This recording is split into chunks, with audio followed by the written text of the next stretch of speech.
நிகழ்ச்சிக்கு உங்களை அழைப்பதில் நான் மிகவும் மகிழ்ச்சி அடைகிறேன். இன்று நாம் பார்க்க போகும் தேவ வசனங்கள், நீங்களும் நானும் ஆண்டவருக்கு உண்மையாயிருப்போமேயானால் ஆண்டவர் உங்களையும் என்னையும் உயர்ந்த அடைக்கலத்தில் வைத்து பாதுகாப்பார் என்பது. எனக்கு தெரிந்த ஒரு பெரிய தொழில் அதிபர், அவருடைய சரிதையை நான் படித்திருக்கிறேன். மிகவும் பணக்காரர், மிகவும் செல்வமுடைய ஒரு செல்வந்தர். அவர் தன்னிடம் ஒரு அனாதையாக இருந்த ஒரு சிறுவனை வேலைக்கு சேர்த்தார். அந்த பையனை படிக்க வைத்தார். அவன் வளர்ந்தான், படித்தான், அவரோடே பயணித்து கொண்டிருந்தார். அவருக்கு எந்த நேரத்திலே என்ன செய்ய வேண்டும், எந்த மாத்திரையை சாப்பிடுவார், எந்த தண்ணீர் கொடுக்கப்பட வேண்டும் என்பதனை தெளிவாக தெரிந்து வைத்திருந்தார். சுடு தண்ணீர் தேவையான பொழுது கொடுப்பான், தேவையான பொழுது காலை சிற்றுண்டியை பரிமாறுவான், மதியம் சரியாக 1:30 மணிக்கு அவருக்கு உணவு கொடுப்பான். இவ்வாறாக அவரை அவன் அருகிலிருந்தே பார்த்து கொண்டே இருந்தார். அவர் தொழிலிலே வளர்ந்து வளர்ந்து வளர்ந்து உச்சத்தை தொட்ட பொழுது அவன் வாலிபனாய் இருந்தான். அவனுக்கு அனாதையாக இருந்த காரணத்தினாலே அவர் சம்பளம் ஒன்றுமே கொடுக்கவில்லை. அவனுக்கு என்னென்ன தேவைகள் இருக்கிறதோ அத்தனையும் அவர் கொடுத்தார். அவரோடு அவன் காரில் செல்வான், திரும்ப வருவான். வீட்டு அந்த பங்களா மேலே ஒரு ரூம், அதில் படுத்து இளைப்பாறுவான். எப்படியாக அவன் வாழ்க்கை ஓடிக்கொண்டிருந்தான். ஒரு நாள் அந்த வாலிபன் பெரிய மனிதன் ஆன பின்பு அவரிடத்திலே கேட்டான், ஐயா, நான் படித்து முடித்து விட்டேன், தங்களுடைய கம்பெனியில் ஒரு வேலை கொடுப்பீர்களேயானால் நான் வேலை செய்து பிழைத்து கொள்வேன் என்று கேட்கிறான்.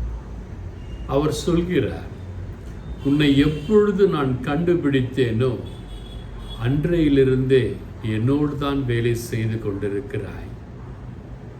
எனக்கு தேவையான காரியங்களை பார்த்து கொண்டிருக்கிறாய், படித்தும் முடித்து விட்டாய். எனவே நீனுடன் வேலை கேட்க வேண்டாம் என்று சொல்லி அவன் தினந்தோறும் வந்து போகிற கம்பெனியில் தினந்தோறும் ஒவ்வொரு தொழிலாளியாய் அவன் பார்த்து பேசி என்னென்ன வேலைகள் யார் யார் செய்வார்கள் என்பதை எல்லாம் தெரிந்து வைத்திருக்கின்ற காரணத்தினாலும் கல்வி அறிவு அவனுக்கு மிகுதியாக இருக்கின்ற காரணத்தினாலும் அந்த பெரிய கம்பெனியில் அவனை மேலாளராய் நியமிக்கின்றான்.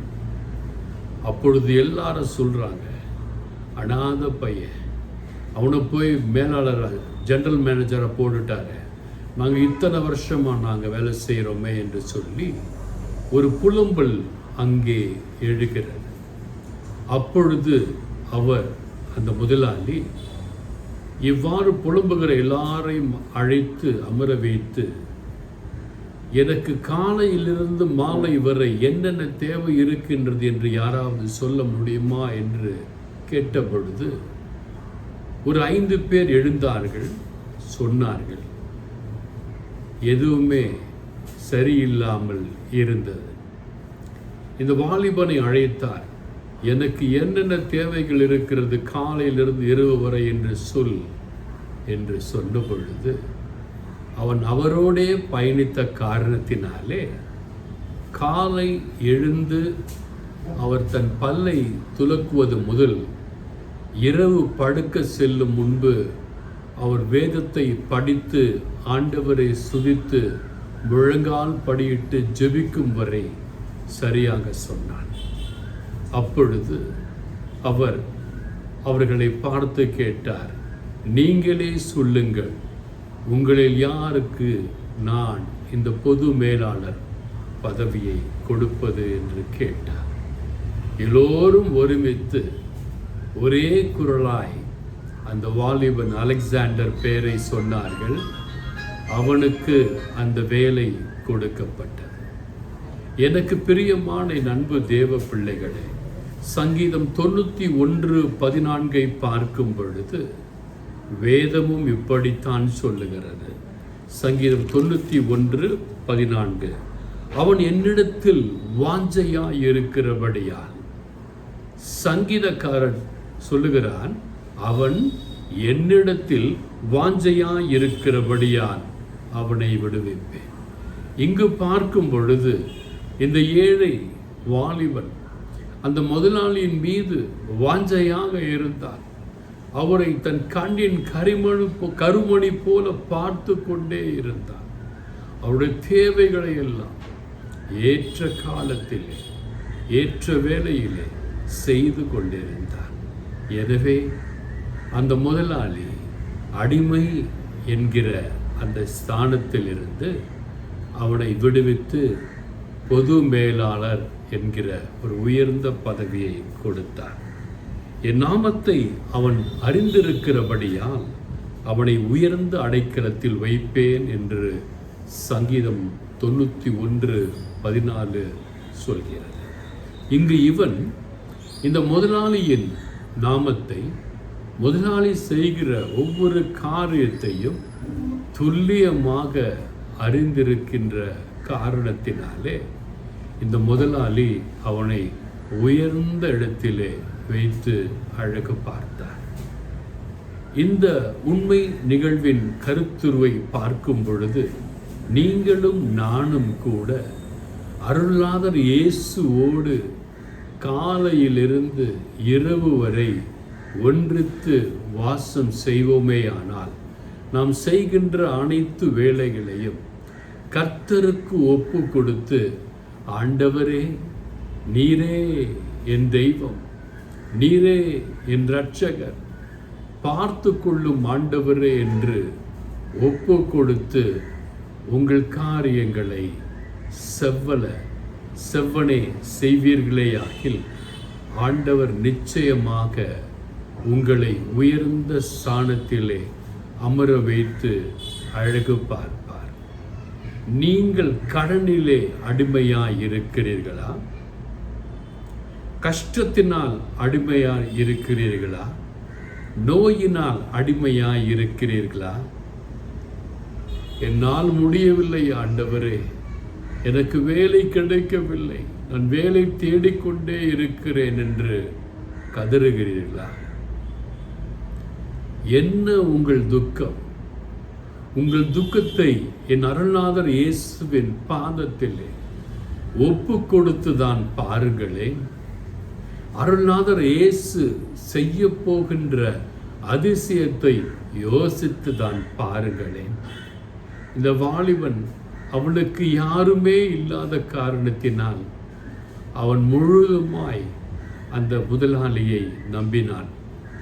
எனக்கு இவர் இருக்கிறார், எனக்கு நல்லதை செய்வார், நான் நலமாய் இருப்பேன் என்று நம்பி அவர் சொன்ன ஒவ்வொரு காரியத்தையும் திறம்பட அவன் செய்தான்.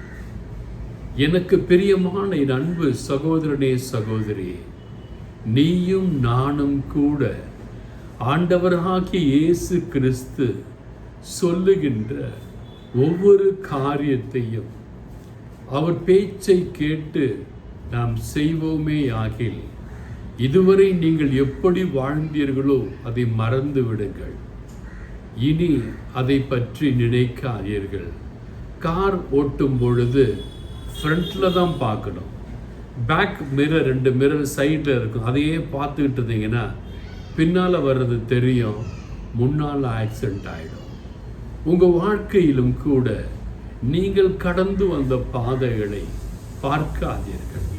உங்கள் முன்னால் என்ன நடக்க வேண்டும், நீங்கள் எப்படி செல்ல வேண்டும், எந்த வழியில் போக வேண்டும் என்று அருளாதர் இயேசு கிறிஸ்துவை பார்த்து, அப்பா எனக்கு வழி நடத்தும் ஆண்டவரே, நான் உம்மையே நம்பியிருக்கிறேன் ஆண்டவரே என்று சொல்லி அந்த வாலிபன் எவ்வாறு அந்த முதலாளிக்கு தன்னை ஒப்புவித்தானோ அதே போன்று நீங்களும் ஆண்டவராகிய இயேசு கிறிஸ்துவுக்கு உங்களை ஒப்புவிப்பீர்களே ஆனால் நீங்கள் செய்ய போகின்ற எல்லா காரியத்திலும் உங்களுக்கு வெற்றி. நீங்கள் செய்ய போகிற எல்லா செயல்களிலும் உங்களுக்கு வெற்றி. நீங்கள் தேடுகிற எல்லா வேலையும் உங்களுக்கு கிடைத்தே தீரும். உங்கள் நோயிலிருந்து உங்களுக்கு விடுதலை கிடைத்தே தீரும். உங்கள் கடன் தொல்லையிலிருந்து உங்களுக்கு விடுதலை கிடைத்தே தீரும். உங்களை எல்லாம் தேவன் தன் கண்ணின் கருமணியைப் போல பார்த்து கொள்வார்.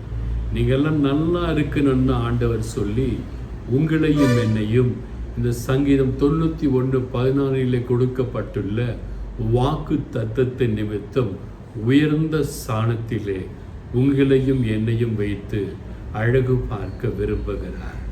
நீங்கள் தயாரா? என் தேவன் தயாராக இருக்கிறார்.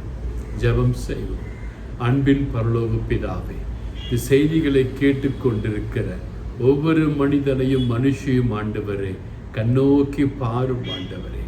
அவர்கள் பிரச்சனைகளை எல்லாம் கண்ணோக்கி பார்த்து அவர்களுக்கு தேவையான அனைத்து வரங்களையும் நீர் செய்வீர் என்ற நம்பிக்கை, வாஞ்சை, விசுவாசத்தோடு எல்லா வரங்களையும் மீட்பரும் இரட்சகரும் ஆகிய இயேசு கிறிஸ்துவின் நாமத்தினாலே ஏறெடுத்து பெற்றுக்கொள்கிறேன் எங்கள் ஜீவனுள்ள நல்ல பிதாவே, ஆமென்.